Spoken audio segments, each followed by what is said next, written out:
بس رمضان کی سب سے بڑی تیاری کیا ہے کہ اپنے دلوں کو صاف کر لو پہلے سے، کہ جس دل میں نفرت ہو، بغض ہو، کسی کے لیے غصہ ہو، کسی کے لیے کیا کیا جذبے ہوں، دل صاف کرنا۔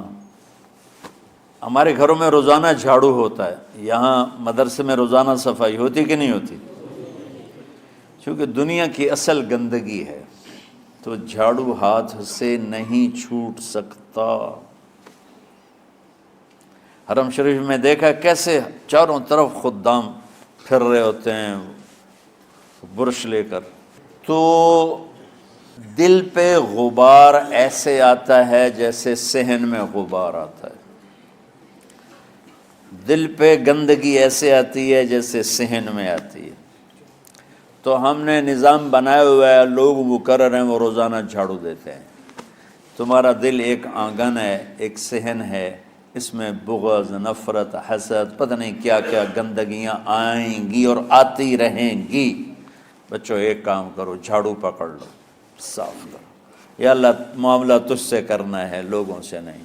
کسی نے برا کہا، کسی نے غیبت کی، کسی نے گالی دی، کسی نے دھکا دیا، کسی نے حق مارا، کسی نے کچھ کیا، یا اللہ تیرے سپرد میں نے اپنے دل کو سب سے صاف کیا، میں نے اپنے دل کو سب سے صاف کیا۔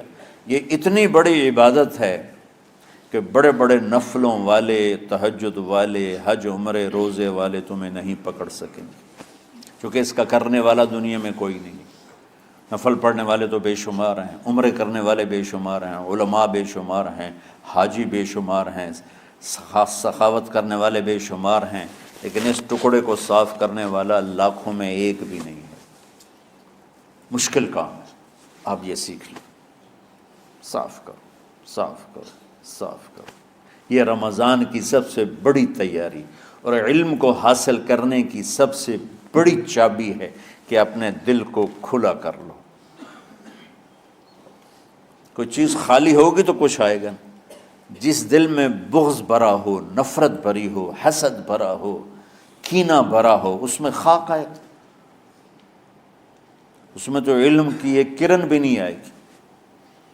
اس زبان سے چاہے جتنے مرضی موتی بکھیرے، دل اس کا اندھا ہوگا۔ لا تعمل الابصار ولكن تعمل القلوب التي في الصدور۔ یہ آنکھوں سے اندھے نہیں، دل سے اندھے ہیں۔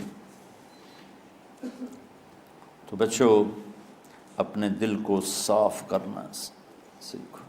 وہ کتنی مشہور حدیث ہے، آپ نے کہا اس دروازے سے ایک جنتی آ رہا ہے، تو ایک انصاری صحابی داخل ہوئے، جوتا ہاتھ میں، داڑھی میں وضو کا پانی۔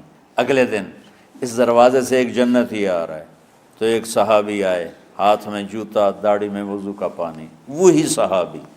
اگلے دن اس دروازے سے ایک جنتی آ رہا ہے، تو وہی صحابی 3 دن جنت کی بشارت لی انہوں نے۔ اس صحابہ کی جماعت میں ایک شخص ہیں جن کا نام ہے عبداللہ بن عمرو بن عاص۔ ان سے بڑا عبادت گزار صحابہ میں کوئی نہیں تھا، نہ سابقین میں نہ متاخرین میں، نہ پہلوں میں نہ بعد والوں میں۔ ان کی عبادت کیا تھی؟ ساری رات جاگنا، سارے دن کا روزہ، اور ایک ختم قرآن صبح سے شام تک۔ اتنی اللہ نے طاقت دی تھی۔ پھر وہ غلو والی بات آ گئی، ایکسٹریم ہونے والی بات آ گئی۔ ان کی شادی والی رات حجلہ عروسی میں داخل ہو رہے ہیں، دلہن کے کمرے میں داخل ہو رہے ہیں، اور مصلی بچھا کے اللہ اکبر، اور دیر نفل تے نفل، دیر نفل تے نفل۔ تو ان کی بیگم نے دیکھا تو وہ بھی خیر کا زمانہ تھا، انہوں نے بھی وضو کیا اور پیچھے مصلی بچھا کے وہ بھی فجر تک نفل پڑھتے رہے۔ صبح ہوئی تو حضرت عمرو بن عاص رضی اللہ عنہ نے پوچھا، بیٹی رات کیسی گزری؟ کہا جی ماشاءاللہ آپ کے بیٹے تو بڑے عبادت گزار ہیں، ساری رات نفلوں میں ہی گزری۔ تو وہ ان کو شکایت کر دی۔ حضرت عمرو بن عاص کو اتنا غصہ چڑھا، بیٹے کو تو کچھ نہیں کہا، کتنی حکمت کی بات ہے، سیدھے گئے اللہ کے نبی کے پاس، یا رسول اللہ یہ عبداللہ دیکھیں کیسا نادان ہے، اس کی شادی کی ساری رات نفل پڑھتا رہا۔ تو آپ کہتے ہیں ماشاءاللہ ماشاءاللہ کتنی بڑی بات ہے، نفلوں میں گزر گئی، رات بھی نفلوں میں گزر گئی۔ تو آپ نے حضرت عبداللہ بن عمر کو بلا کے ڈانٹا کہ تو نے مہینے میں 3 دن روزے رکھنے ہیں، بس اس سے زیادہ نہیں رکھنے، اور ہفتے میں 1 قرآن ختم کرنا ہے۔ کہا یا رسول اللہ میرے اندر طاقت زیادہ ہے۔ پھر اچھا 15 دن روزے رکھنے، کہ نہیں میرے اندر طاقت زیادہ ہے۔ آپ اس کو تھوڑا تھوڑا کر کے گھٹاتے رہے، اور وہ ہر دفعہ نہیں یا رسول اللہ میرے اندر طاقت زیادہ ہے۔ تو آخر میں آپ نے کہا اچھا چلو صوم داؤدی پہ آ جاؤ، 1 دن روزہ رکھو، 1 دن افطار کرو، اور 3 دن سے پہلے قرآن ختم نہیں کرنا۔ تو آپ نے اس کو پیچھے کیا۔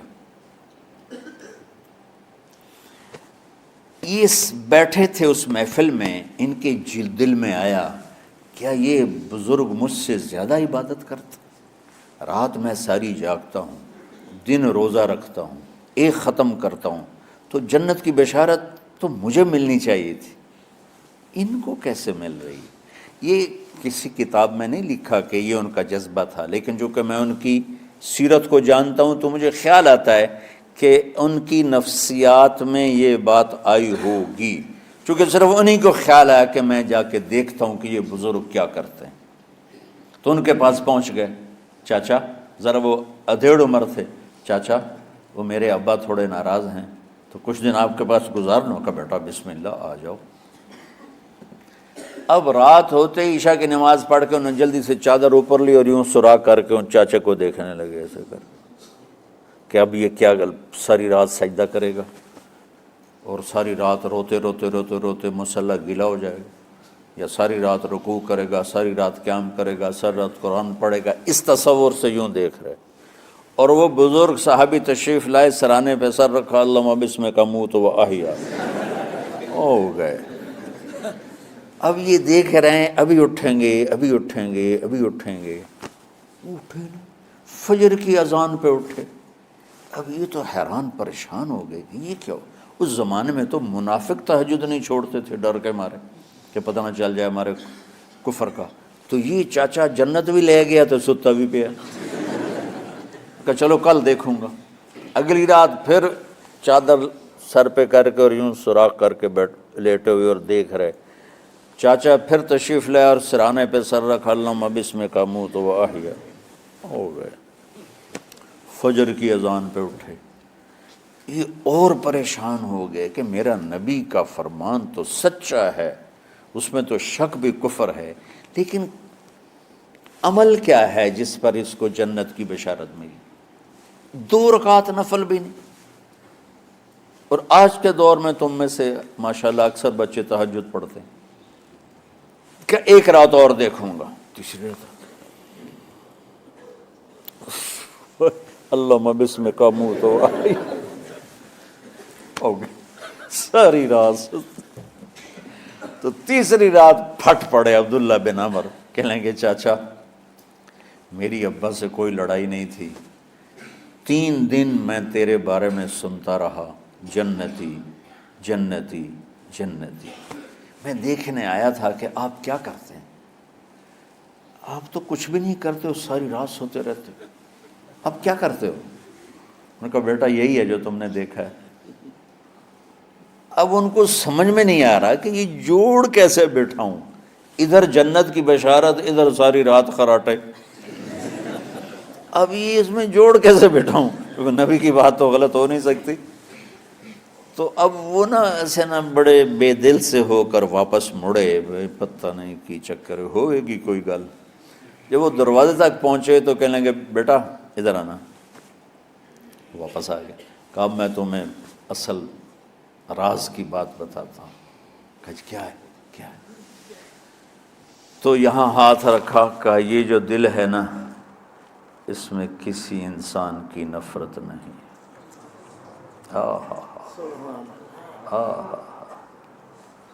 اور جب اللہ کسی کو رزق دیتا ہے، عزت دیتا ہے، مجھے کبھی حسد نہیں ہوا، مجھے خوشی ہوتی۔ تو عبداللہ بن عمر نے کہنا تھا ہاں یہ بات ہے، نہیں، انہوں نے کہا ہاذا ہوا، اچھل کے کہنے لگے ہاذا ہوا، ہاں ہاں ہاں ہاں یہی ہے، یہی ہے۔